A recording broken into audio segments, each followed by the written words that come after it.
Hai guys, jangan lupa tonton sampai habis agar tidak gagal paham. Assalamualaikum warahmatullahi wabarakatuh. Salam Indonesia Jaya. Saudara-saudariku sebangsa, setanah air, dan saudara Indonesia dimanapun berada, berjumpa lagi dengan saya, Kapten Indonesia Oktobrian DSH, di program Kapten Indonesia Show. Program yang sangat inspiratif, motivatif, aspiratif, yang bikin melek politik dan juga bikin melek hukum. Kenapa kita harus melek politik? Agar kita tidak menjadi korban politik. Kenapa kita harus melek hukum? Agar kita tidak menjadi mangsa hukum. Baiklah, saudara-saudariku sebangsa, setanah air, dan saudara Indonesia dimanapun berada, pada video kali ini saya ingin membahas tentang apa saja yang menjadi landasan ataupun asas dalam hukum acara pidana. Dan ini tentunya sangat diperlukan oleh pengacara, penyidik, jaksa, hakim, dan tentunya oleh seluruh masyarakat hukum yang ada di negeri kita. Ada 18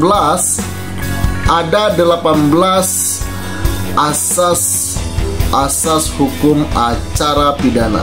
Yang pertama adalah bahwa peradilan dilakukan demi keadilan berdasarkan ketuhanan yang Maha Esa. Itu diatur di dalam pasal 2 ayat 1 Undang-Undang Nomor 48 Tahun 2009. Yang kedua adalah asas persamaan di depan hukum, biasa kita kenal equality before the law, di mana setiap orang diperlakukan sama dengan tidak memperbedakan tingkat sosial, golongan agama, warna kulit, kaya, miskin, dan lain-lainnya di muka hukum, atau pengadilan mengadili menurut hukum dengan tidak membeda-bedakan orang. Itu diatur di dalam pasal 4 ayat 1 Undang-Undang Nomor 48 Tahun 2009.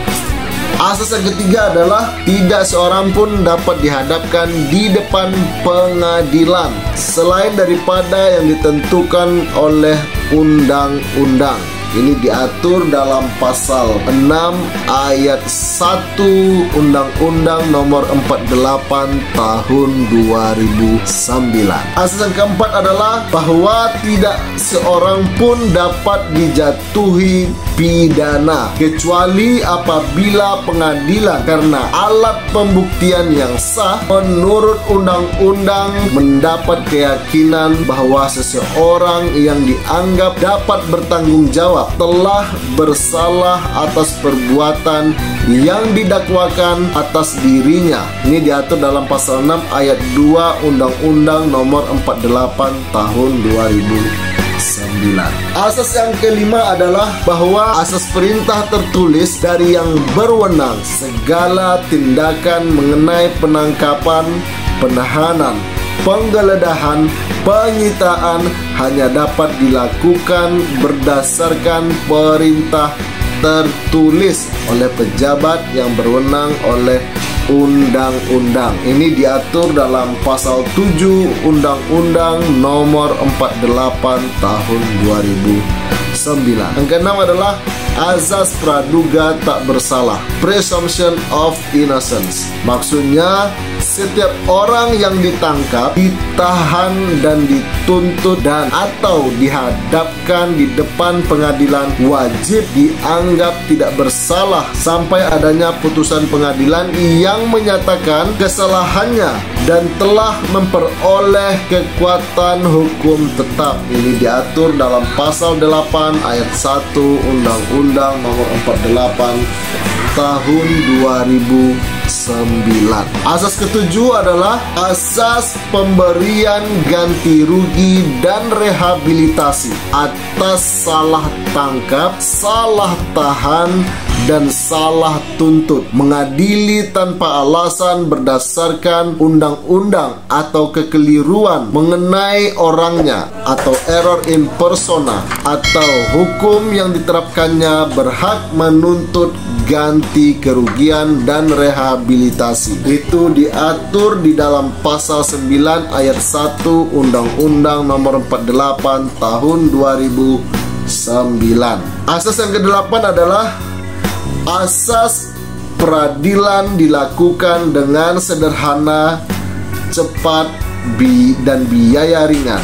Dan biaya ringan atau lazim disebut konstante justisi, diatur oleh pasal 2 ayat 4 Jungto pasal 4 ayat 4 Undang-Undang Nomor 48 Tahun 2009. Asas ke-9 adalah asas memperoleh bantuan hukum seluas-luasnya.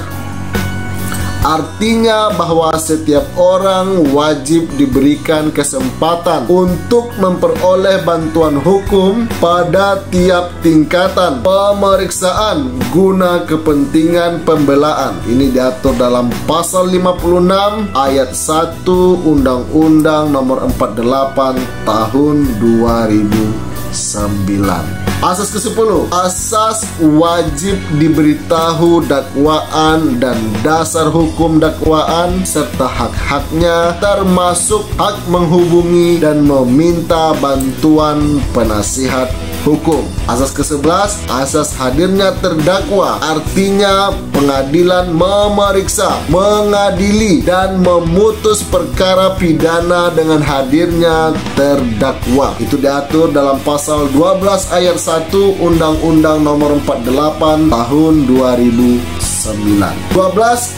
Asas pemeriksaan terbuka untuk umum, artinya pengadilan dalam pemeriksaan perkara terbuka untuk umum. Jadi setiap orang diperbolehkan hadir dan mendengarkan pemeriksaan di persidangan. Ini diatur dalam pasal 13 ayat 1 Undang-Undang Nomor 48 Tahun 2009. 13. Asas pembacaan putusan, yaitu semua putusan pengadilan hanya sah dan mempunyai kekuatan hukum apabila diucapkan dalam sidang terbuka untuk umum. Itu diatur dalam pasal 13 ayat 2 Undang-Undang Nomor 48 Tahun 2009. 14. Asas pemeriksaan hakim yang langsung dan lisan, artinya langsung kepada terdakwa dan tidak secara tertulis antara hakim dan terdakwa. Itu diatur dalam pasal 154 KUHP dan seterusnya. 15. Asas putusan harus disertai alasan-alasan, artinya segala putusan pengadilan selain harus memuat alasan dan dasar putusan tersebut, memuat pula pasal tertentu dan peraturan perundang-undangan yang bersangkutan atau sumber hukum tak tertulis yang dijadikan dasar untuk mengadili. Itu diatur pasal 50 ayat 1 Undang-Undang Nomor 48 Tahun 2009. 16. Asas tidak seorang pun dapat dijatuhi pidana kecuali apabila pengadilan karena alat pembuktian yang sah menurut undang-undang mendapat keyakinan bahwa seseorang yang dianggap dapat bertanggung jawab telah bersalah atas perbuatan yang didakwakan atas dirinya. Ini diatur dalam pasal 10 ayat 1 Undang-Undang Nomor 48 Tahun 2009. 17. Asas pengadilan wajib memeriksa, mengadili, dan memutus perkara.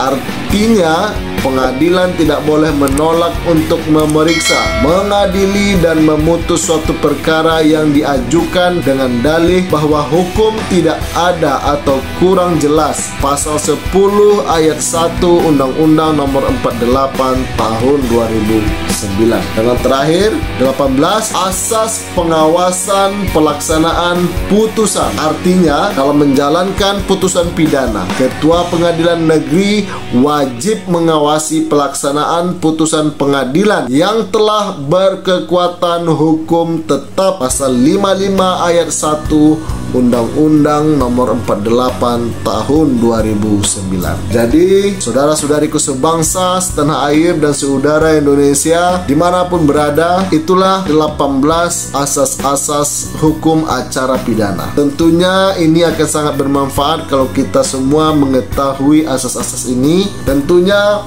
harapan adanya video ini adalah bisa memberikan informasi ataupun memberikan ilmu kepada kita semua agar kita mau melek dengan hukum di negeri kita. Tentunya dengan kita mau belajar tentang hukum, kita pertama bisa menjaga diri kita dari berbuat salah, yaitu melanggar hukum. Yang kedua, tentu kita menjaga diri kita biar tidak menjadi mangsa hukum. Kita semua berharap dengan kita belajar hukum, bangsa kita semakin kuat, bangsa kita akan semakin hebat, bangsa kita akan semakin maju. Dengan mengetahui dan mengerti hukum, tentunya kedisiplinan bisa tertanam di dalam diri kita. Kita akan mau mematuhi dan mentaatinya. Terima kasih sudah menonton video saya ini.